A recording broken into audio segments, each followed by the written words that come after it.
The Word of God is alive and powerful, sharper than any two-edged sword, piercing even to the dividing asunder of the soul and spirit, and of the joints and the marrow, and is a critic of the thoughts and intents of the heart.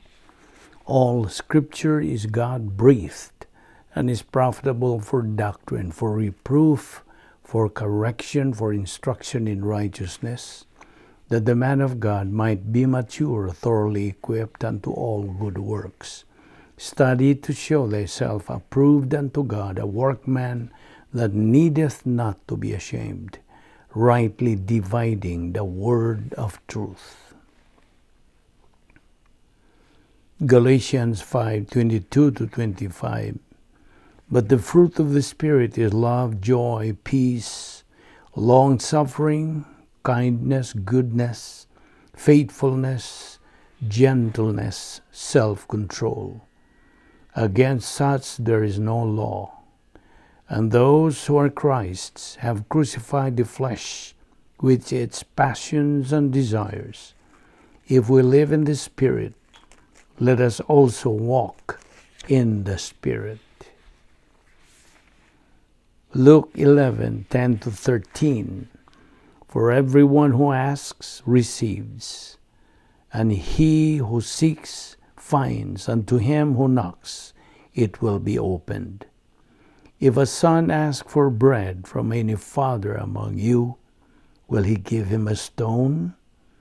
Or if he asks for a fish, will he give him a serpent instead of a fish? Or if he asks for an egg, will he offer him a scorpion? If you then, being evil, know how to give good gifts to your children, how much more will your heavenly Father give the Holy Spirit to those who ask him? Philippians 2:13. For it is God who works in you both to will and to do for his good pleasure. Colossians 3:1-2. If then you were raised with Christ, seek those things which are above, where Christ is, sitting at the right hand of God. Set your mind on things above, not on things on the earth. Before we start our Bible study nining adlaw, sama sa nandan, gikinahanglan ng atong paggamit sa prinsipyo sa 1 Juan 1:9, the rebound technique sa dili pa kita magapadayon sa pagtuon sa pulong sa Dios. Kay kung dili nato isugid ang atong mga sala, then naibabag.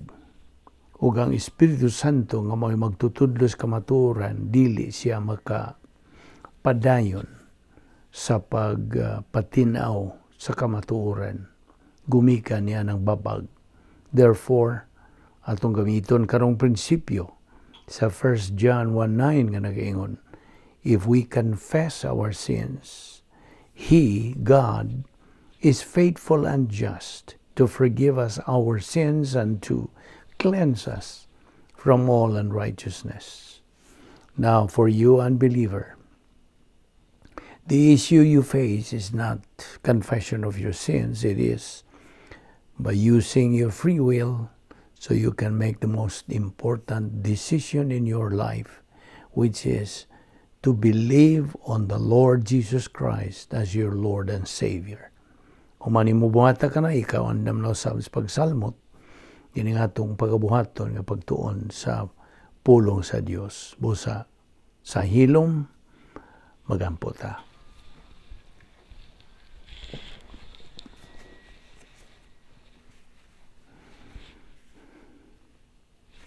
Balaan na mo nga Diyos, nagapasalamat kami kanimo, nining lain na sa mga adlaw, nga imong ipadangat ka namo. Salamat, ubani kami sa among pagpadayon sa pagtuon sa imong pulong nining adlaw. Pinagis pagtudlo ka namo sa balang Espiritu Santo, at tangtang kini mga babag, nga niya sa among hunahuna, aron kami makapunting lamang sa imong igatudlo ka namo ning adlaw. Kining tanan among ipasalamatan sa ngalan ni Ginoong Hesukristo. Amen. Well, maayong adlaw sa tanan natong mga subscribers, mga higala, atong mga igsoon diyan ni Kristo, fellow believers. Welcome kaninyong tanan usab. Niya nasab kita nining atong pagtuon sa pulong sa Dios nining adlaw. Niya pa kita magadupot nining the Doctrine of Soteriology, ang doktrina sa kaluwasan. Okay, kagahapon atong gihisgutan kadtong duha ka kahimtang sa magtotoo samtang niya siya nining ikaduhang bahin sa plano sa Dios. Duha ka kahimtang. Either ma-spiritual siya o makarnal.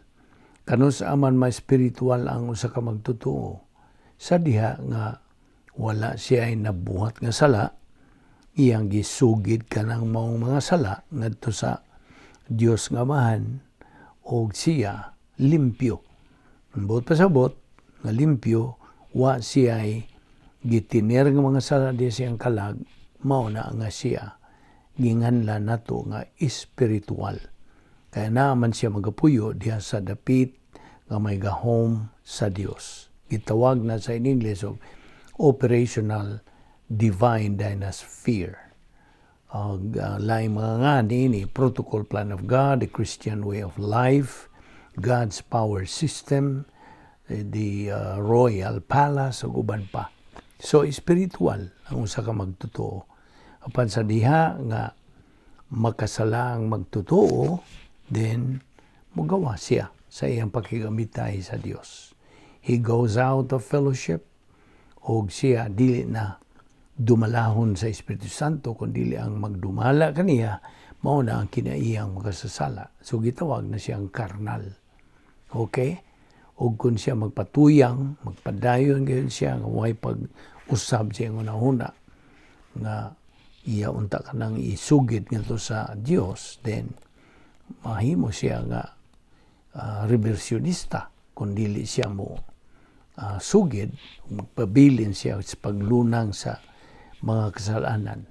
So, he is branded as carnal, and then it will turn into reversionism, o kay mao kana ang iyang kahimtang. So, ang usa ka reversionista o karnal nga magtotoo, dili gayud siya maka kanang pahimuot ingno nato. O I don't know if mudawat ka ba niya ng Binisaya, a carnal reversionistic believer can never please God. Mao ka na in English.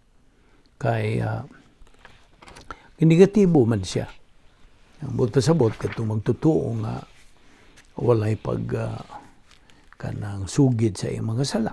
So maglunang siya sa sala, then karnal siya, niya mahog na gyud ka na reversionista kung magpatuyang, magpadpilin siyang karnal, o unsa. It's impossible for him to please God. Kay siya gidumala naman sa iyang kinaiyang makasasala. Inomdong ka ba, at the point of salvation, two major things happen to us natong mga magtotoo. Permanent o temporal. Ang permanent, that is the eternal relationship nato ngadto sa Dios. Permanent. Di na matangtang. Apan ang ikaduha, temporal, this is our fellowship with God, atong pakig-ambitay sa Dios. O kini matangtang sa diha ang kita mahigawas sa plano sa Dios. But pasabot, mahigawas kay gumikan sa pagbuhat ng mga sala. Okay? So, timanin na to, your union with Christ is eternal, and that's permanent. But the fellowship with God is temporal, temporaryo. So, ayaw yun pagduha-duha sa paggamit sa rebound. 1 John 1:9, kay mabitaw to nga si Pablo, sa ako nang ginaingon kagahapon nga, si Apostol Pablo kanang padayag ngadto sa mga taga Korinto nga mga magtutuo nga unta sila magpabilin nga espiritual o magpadayon sila sa pag-cut-on sa doktrina. So, he can get through them, teach them, tuduan sila sa mga advanced Bible doctrine. Mga, sabay binsayag advanced, mga lawom-lawom na, pasabot nga na. Kay magsugod magitas mga sinugdanan, mga basic doctrines, hangtod makabot na nato ang pagkahingkod sa atong spiritual nga kinabuhi, hangtod gyud makabot nato ang ultimate goal, which is spiritual maturity. So mo to si Pablo, iyang sultihan katong mga taga Korinto. Dili ko makatudlo kaninyo, I cannot get through you. I cannot teach them advanced Bible doctrine. Kaya waman mo magitubo. So mo to iyang gitawgan og kanang he called the attention of the Corinthian believers. So titawag nato sa usa ka karnal nga magtotoo. Sa Griego nga kanang pulong, sarkikos, mo to'y tawag na to sa karnal nga magtotoo. Apan ang dili magtotoo, sokikos. So, okay, we are still studying God's plan. Kay kini man ang Doctrine of Soteriology. We are studying God's plan so we will know how to live the Christian way of life. Dili magyud ta kanang makagawi o makakinabuhi sa Kristohanong paagis pagkinabuhi kung dili kita magapadayon, dili kita magmalahutayon sa pagtuon sa plano sa Dios. Pinagi nini atong ibuhat. These are part of the plan of God. So, ato namang gi-define unsa kining Christian way of life. It's a supernatural way of life. Ug tungod kay supernatural man, kini nang hinahanglan og supernatural way of execution sa pagtuman. Kay ang magtotoo God has a choice. Na siya kapilian.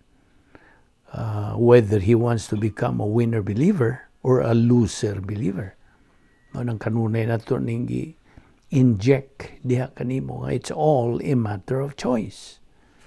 Naragi siya mong pagpili. Mahimo God. Kung magkarnal ka lang, sa imong pagkakarnal, you become a loser believer. Apan kung magpadayon kang spiritual na ka magapuyo diha sa imong dapit, your proper place to stay, to reside.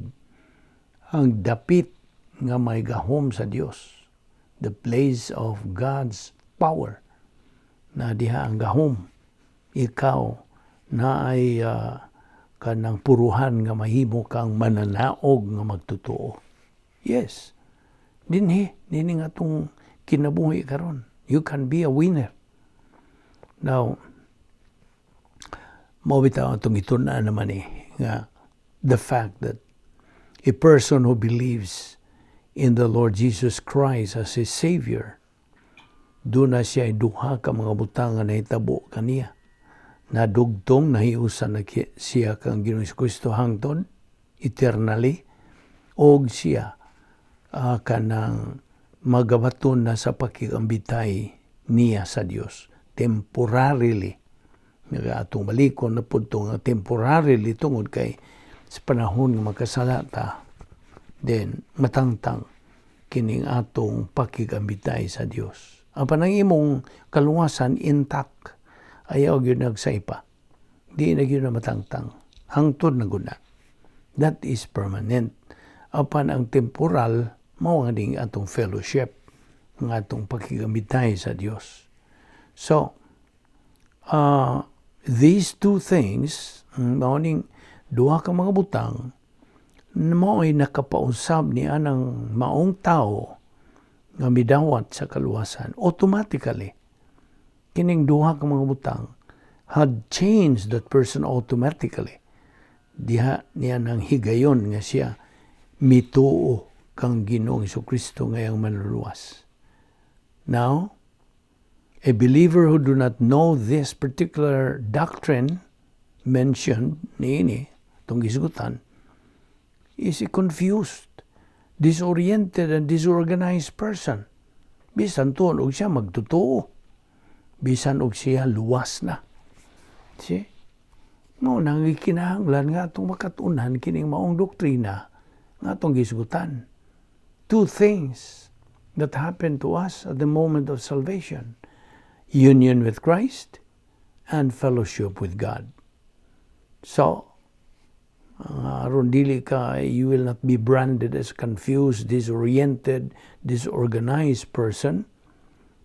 Kinahanglan magpadayon ta sa doktrina. Sama niya itong ginabuhat na adlaw.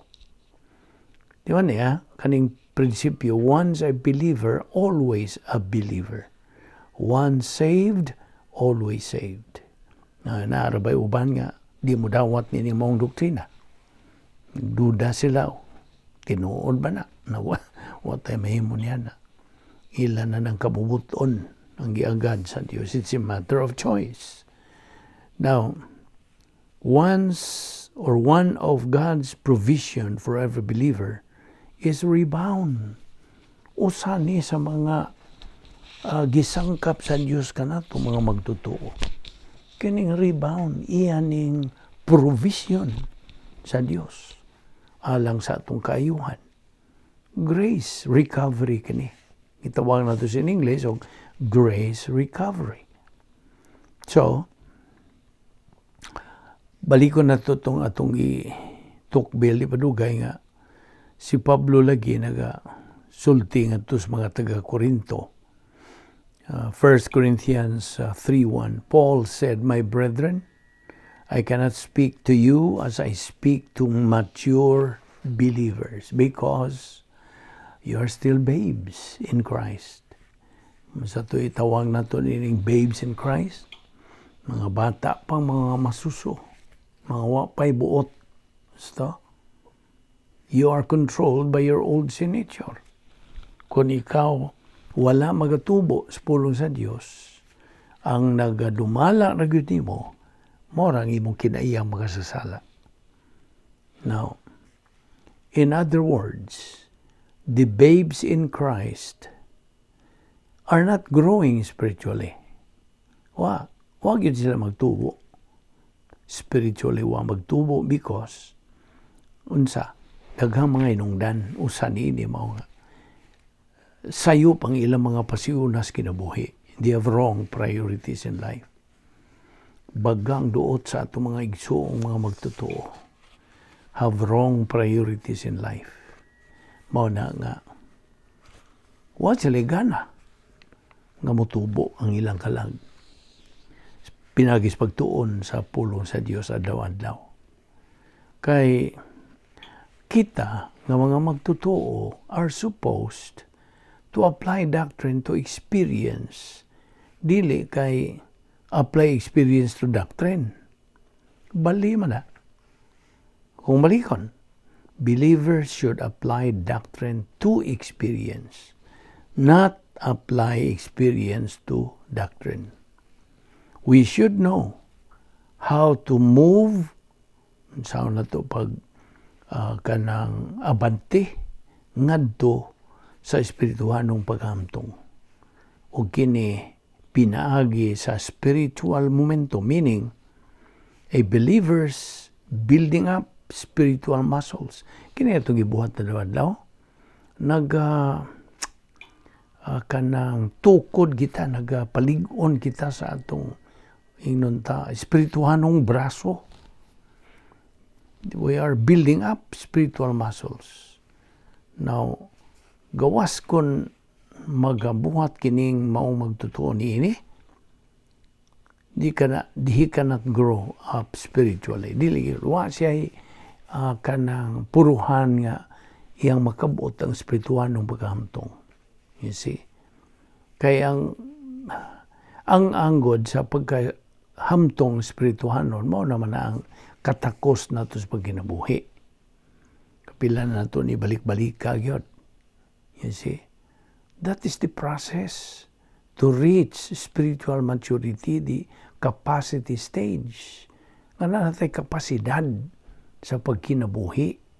Diha mo nindot, mo hayahay, mo hamugaway, mahanoy, unsa pa, mga positive things nga itong i-describe bahin nini mong espirituhanong pagkinabuhi. This is supernatural, unique, sophisticated, mabulukon kini mong matang sa pagkinabuhi.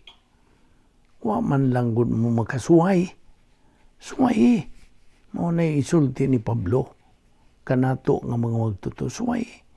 Nakasuway ra ba ko unsa ka nindot gyud ang imong dili kay bation kundi ang imong masinati.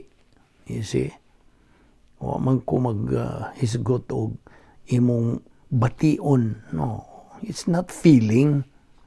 It is your mental attitude. You see? Ang imo nang pagtagad bahin ini. O mo na nga sangkapan gyud sa Dios sa tanang atong gikinahanglan ug usa niini mo kining rebound pagsugid sa atong mga sala sa diha nga kita makasala. Kaya sa diha nga kita makasala, out we go sa divine sphere nga operational sa God's power system. Mahigawas ta ug adto kita mudangat didto sa dapit nga mahigahon ni Satanas. Gusto ka bang mupuyo dito? Namo na. It's a matter of choice. Adto ra magyud ka. Musangko kung ikaw ay ganas pulong sa Dios. Wa kay gugma, wa kay kainit, wa kay kanang ikagahin nga panahon sa pagtuon sa pulong sa Dios sama nini atong inubuhat kada adlaw. Then wag yun, may tabo sa imong kinabuhi. Ug tuwa ra gyud ka mapuyo dito sa dapit nga may gahom ni Satanas. Gitawag na sa English og cosmic dynaspheres. Duha ra ba gyud na? Cosmic dynasphere 1, which is arrogance complex. O cosmic dynasphere 2, which is hatred complex na. Magtabok-tabok na lang ng duha ka mga dapit nga may gahom ni Satanas. Imagine, adto ka magpuyo, kanang pahimos ka dito sa mga negatibo nga mga resulta dito. You see? Gawas pa niya na, you will be under God's discipline, kay anak ka man sa Diyos. Whom God loveth, He chasteneth. Nana. So morning, rebound is one of the basic elements and provisions aron kita makakinabuhi ni ining dili kasagaran nga espirituhanong pagkinabuhi. It's a unique spiritual life.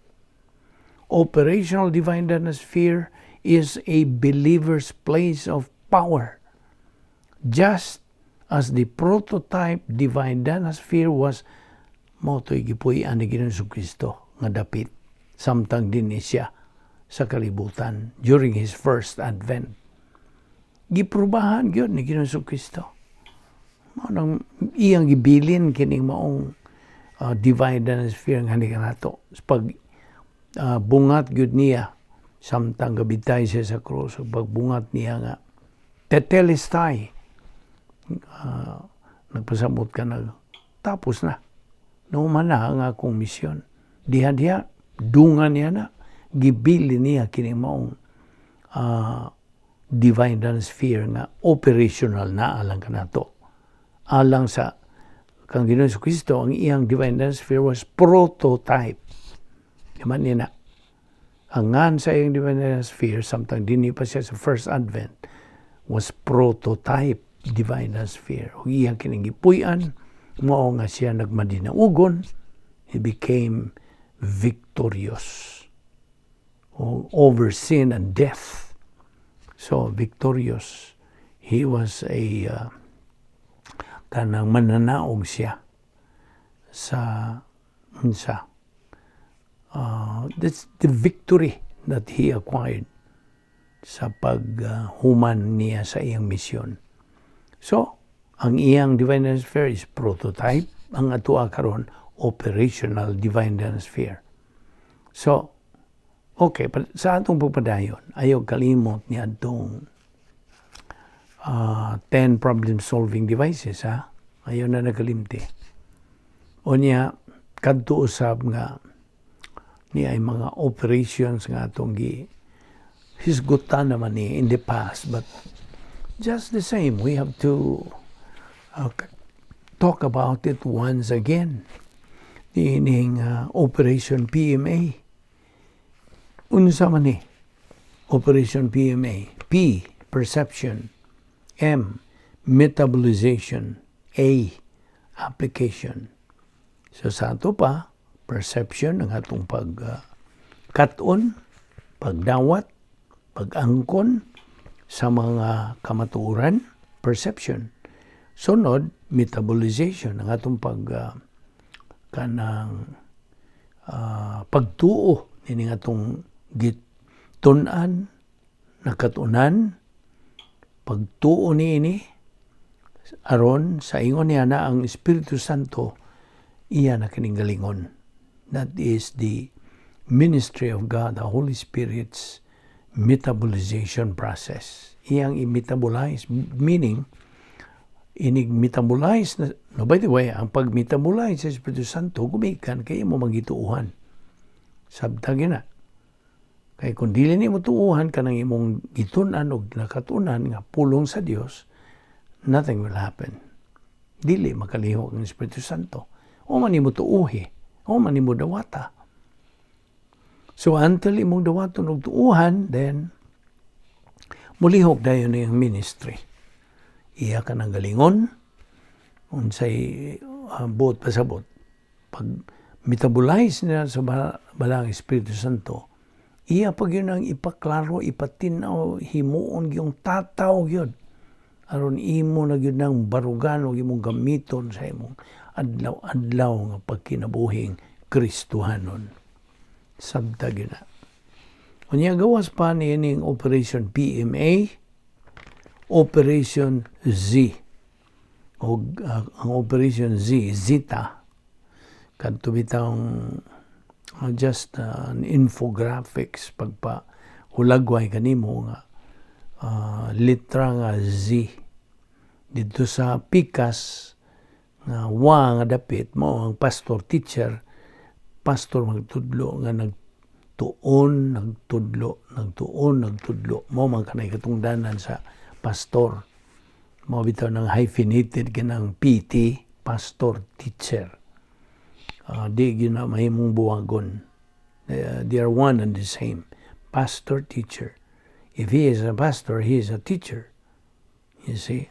So mao na ang pastor teacher nagatudlos kamatuoran, human niya tun-i, og iyang itudlo kini sa iyang kongregasyon, og ang mga nagtambong niya na nga mga magtutuo,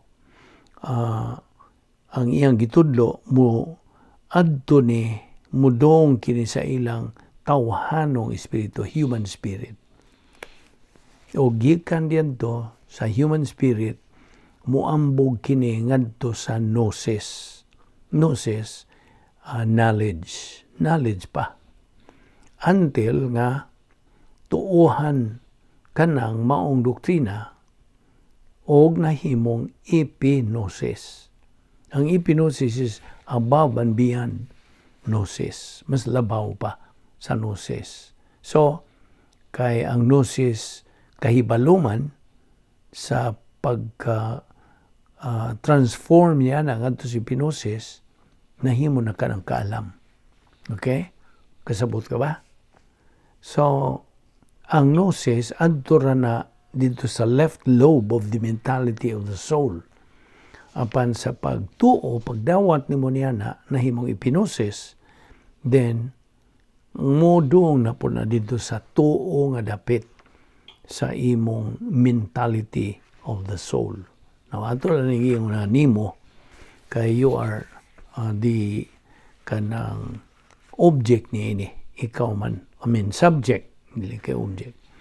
Okay, so, sa atong pagpadayon ni ayaw usab kalimti katong tulo ka arrogant skills nga atong bantayan gyud nga dili kita mahog niini kay ako ning gihatagan og kanang memory aid Operation GDA, Operation J kanang DA.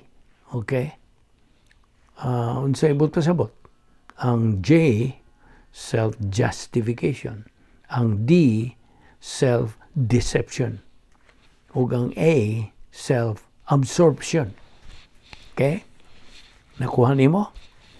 Mao nang atong giingon og Operation JDA. Tulo ka arrogant skills. Self-justification. Mao na una. Self-deception. Ikaduha. Ug self-absorption. Ikatulo. Unsa man ning self-justification? Ang imong pagpangaturungan. Pananglitan nga na kay kasaypanan nga nahimo kanang unya murag na notice ka na sa imong isig ka magtotoo. So they call your attention upon mga tarungan ka, mo kinimo kadto, mo kinimo kadto. Justify. Imong i-justify imong pagkasayop. So mo na self-justification. Bahin kini sa arrogant skills. Sunod, self-deception, ang imong paglingla na sa imong kaugalingon. You see, arrogant skill, giyapo ka na. O ang ikatulo na yun mo, ng self-absorption. Na-absorb ni mo imong kaugalingon, ikaw ra gyud ang gihuna-huna. You see, gikan, gihapon ka na sa arrogant skills. You see. So, timan ito, Operation JDA. So, daghan na kitang mga operations, hindi mga memory aid. Now, mahinungdan nga si Apostol Pablo, mingon siya nga di ko makatudlo kaninyo mga taga-Korinto nga mga magtutuog tungod kay karnal man mo. You see, diha man sila mga mental attitude sins diha sa ilang kalag, which are converted to strife. You see, mga kagubot na noon.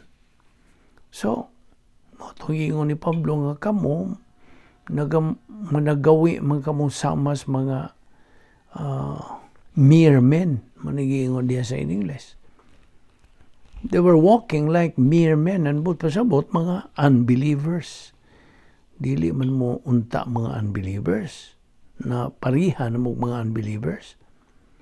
Now, of course, but a believer is controlled by the old nature. Mao man nag-control nila. Kasabot ka? Ang nag-control ra mga di magtotoo, ang ilarang kinaiya makasasala. Apan kanatong mga magtotoo, either matugutan na to, nga mudumala na to sa atong kinabuhi ang atong kinaiyang makasasala, or ang balang Espiritu Santo. Duha ra man na ang kapilian. It's a matter of choice. So, ang usa ka magtutuo nga karnal, nagagawi lang siya sama sa mere men, unbelievers. Kita nimo? Puruhan niya nga malegalistic siya o mas self-righteous. Legalistic. Labihang pagka-religyoso ra magyod nila. O matarong ragid sila sa ilang kaugalingon. So, they are walking peripateo, nagagawi lang sila sama sa dili magtotoo. Ang walking o dinhing hisgutan peripateo, nagkahulugan kini, not how he walks, dili man, or how he talks, or how he acts, but what is inside sa iyang huna-huna. What is inside his mental attitude. Mao ka nang pasabot nining walking peripateo. Ang phrase nga mere men, nagkahulugan kini, ikaw gidumala sa imong kinaiyang makasasala. So you are carnal. You are reversionistic. ug ikaw naggawi, nagkinabuhi kag sama sa dili magtotoo. Although this believer is carnal, he has not lost his salvation. Di man gina. Ako na pong ibalik. Dili na matangtang ang iyang kaluwasan, bisan og siya karnal. Sabta gina. Maubitan ang Biblia naghisgot sa kaulihang mga adlaw nga na ay mga magtutuong mauwaw niadtong panahon nga kanang evaluation time human gyud sa rapture. Mao naman ay kanang unsa way tawag nini, paghukom. Of course dili kay hukman kay tungod kay di sila magtotoo, no? Dili kana ambot pasabot sa judgment seat of Christ. Mao ni evaluation time, panahon kana nga hatagan og pagtasal ang atong mga binuhatan dinis ikaduhang bahin sa plano sa Dios. So akong balikon nga ang phrase nga mere men nagkahulugan kini ikaw gidumala sa imong kinaiyang mga sasala. So ikaw karnal, reversionistic, ug nagkinabuhi kag sama sa dili magtotoo. Okay? God still loves that carnal believer, of course. Dili matangtang, dili na mawa. Ang gugma sa Dios magpabilin. God still loves that carnal believer like the way He loved him when he was still inside the divine dynasty. Sabot ka? Kay labaw na kang gigugma gyud sa Dios sa dihang tuwa ka magpuyo sa imong kanang tukmang dapit sa pagpuyo nga mao ang operational divine dynasty. Nagkaroon kinakarnal man siya. Ang gugma sa Dios dili mausab. Sabot ka? Now, hinumdumi kanunay ang paggamit sa rebound technique. Gitawag nato ni rebound technique. Recovery provision. 1 John 1:9 sa iyon. If we confess our sins, God is faithful and just to forgive us our sins and to cleanse us from all unrighteousness. Human yung ka mo rebound, balik ka dayon. You are back in fellowship with God. Sabot? So, muna nga, kining rebound, at ng tuki o gamay, if we confess our sins, 1 John 1:9, kining if, unsa man di ba conditional? If, kun, sabi ni Saya. Kining maong if, conditional, na ni gipaymutang sa ikatulong nga klase, third class condition. Kaya ang prothesis ni condition. Basta, if it were true, kung kini tinuod pa, mao na prothesis, condition. If it would be true, or it would not be true, kining if dinhi mo ay third class condition. Okay? Then, ang resulta, apodosis. Mo na resulta. Resulta kini of confessing our sins to God the Father. Now, ayaw yung kalimot nga, kining rebound, alang lang ni natong mga magtotoo. Way labot ang mga di magtotoo, ha? Dili ni mo apply nila. Only a believer can use rebound. Unbelievers cannot. Sabta gina. So, alang kanimo dili magtotoo, dili ni mo aplikar sa imong espirituhanong pagkinabuhi. Dili kay wa man gyud kay espirituhanong kinabuhi kung ikaw dili magtotoo. Kasabot ka? If you are an unbeliever, you don't have spiritual life. Tuwarayo ka magalunang sa dapit nga may gahom ni Satanas o sorry to tell you nga you are out of the picture kay unsa man wa may labot ang Dios kanimo kay dili ka man anak niya. until mahimo ka og desisyon sa pagtuo kang Ginoong Kristo nga imong manluluwas. Diha mahimo kang anak sa Dios. So, kung balikon ang prinsipyo, only a believer can use rebound or confession. Unbelievers cannot. Now, tuod, kining rebound, mangayo kag pasaylo. Gusto? Sakto? Mangayo ka og pasaylo. Kining pagpangayo og pasaylo, dili ni legitimate. Sabdag yun na. Kay dili man kanang pagpangayo og pasaylo kung kita mo rebound. Dili. It is only confessing. Homologeo. Mo kanay Greek word. Homologeo. You know, the meaning here sa homologeo is only to confess. Ni ani ang mga synonym.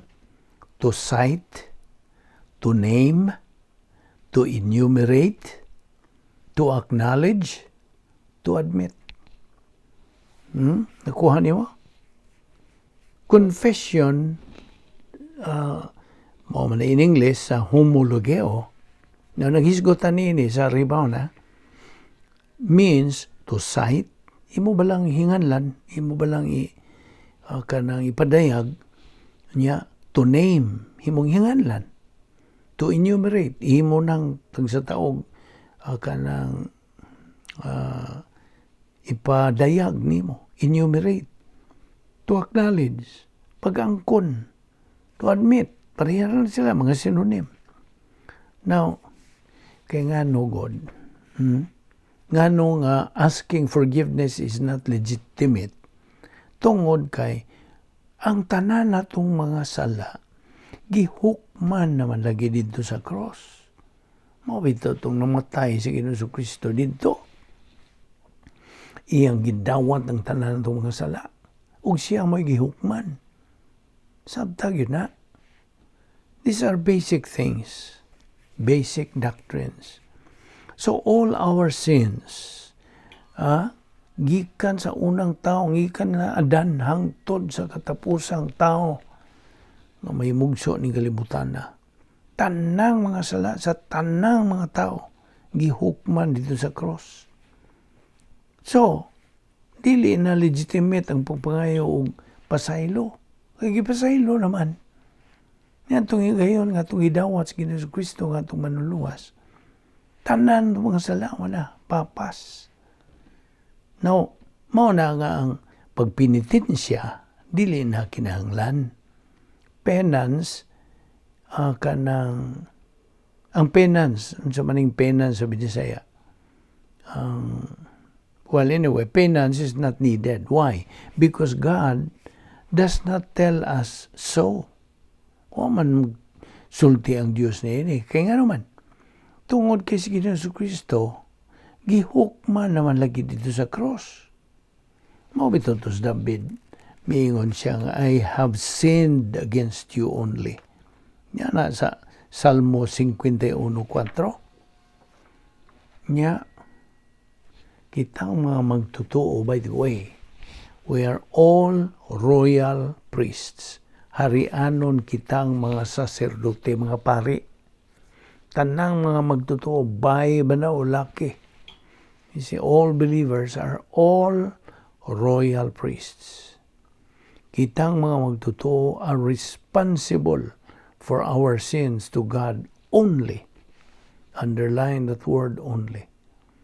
Responsable kita sa atong mga sala ngadto sa Dios. Kita ray mutubag ngadto sa Dios bahin sa atong mga sala. That is why we have to confess to Him only. Tungod kay kita mga harianon man lagi mga pari. Because we are royal priests. God is not only faithful but just to forgive us our sins. You see? Dili lang kay siya matinumanon, kundi makiangayon sa pagpasaylo sa atong mga sala. 1 Peter 2:24 ang sige sulti. He Himself, kining He Himself mo si Ginoong Kristo, He himself bore our sins in his own body on the tree, so that we might die to sins and live for righteousness. By his wounds, you have been healed. Now, niya ipunto akong dadun niya ni mo. Tingali mo, pagpagkadungog ni mo nini. Ang 1 John 1:9, ang rebound, dili ni lisensya sa pagpakasala. Kasabot ka? Nakadungog ka ba? Anto?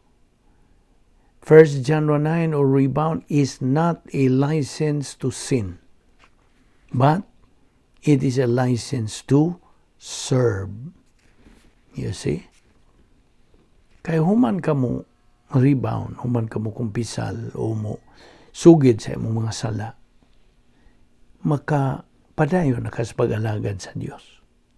Di magkaalagad kung naa kay mga sala. See? Kinahanglan ka na isugid nga to kaniya. Aron kita makapadayon sa pag-alagad kaniya. So, akong balikon, 1 John 1:9 is not a license to sin. Instead, it is a license to serve.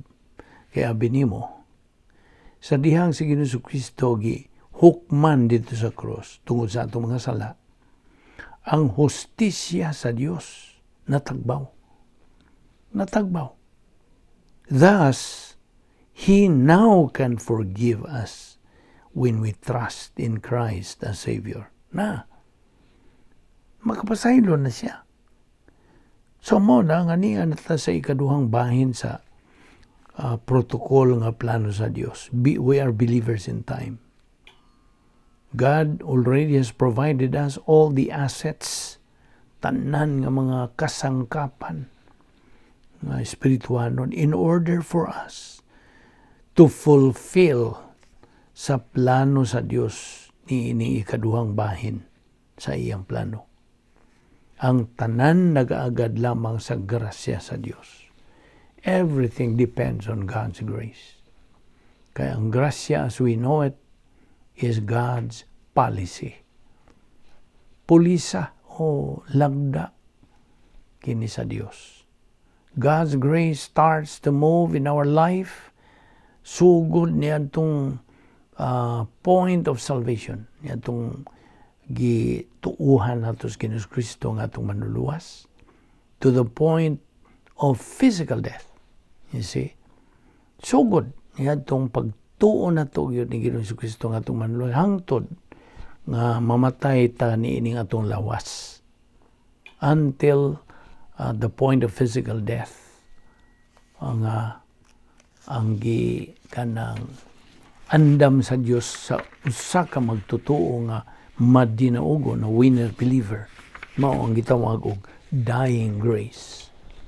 Kay duha man gud ka klase nga kamatayon ang maagian sa magtutuo, either dying grace tungod kay siya mananaog or sin unto death tungod kay siya pildiro man nga magtutuo. Ato pag nang ipaklaro nimo as we go along kay may nungdanon ka ng maong doktrina. So, akong balikon, ang atong Kristohanong kinabuhi, dili yun ni musibog bisag gamay yun. It cannot move an inch forward apart from learning Bible doctrine. Gawas lamang yun sa pagkaton, pagtuon, pagtuo, paggamit sa pulong sa Dios sa atong kinabuhi. Ato ning ipadayon ugma. Ninhila una kita kutob, ning adlaw, o ayaw sipyat sa pagsunod niini. Sa atong pagpadayon niini, magampo ta. Amahan namong langit nun, nagapasalamat kami kanimo. Ning lain usab ngay gayon sa among pagpakingabitay kanimo sa among mga pulong. Salamat. Nini grasya o Dios nga mong ipahimoslan. Naot ka kini mahimong ikadugang namo sa mga doktrinang napundo ning among kalag nga mao kini ang among gamiton sa among panagawi ingon nga imong mga anak o mahimo unta kining panalangin sa among kinabuhi nga Kristohanon. Salamat nini among Bible study through the YouTube under the Vic Balbido Evangelistic Ministry. Kining tanan among ipasalamatan sa ngalan ni Ginoong Hesukristo. Amen.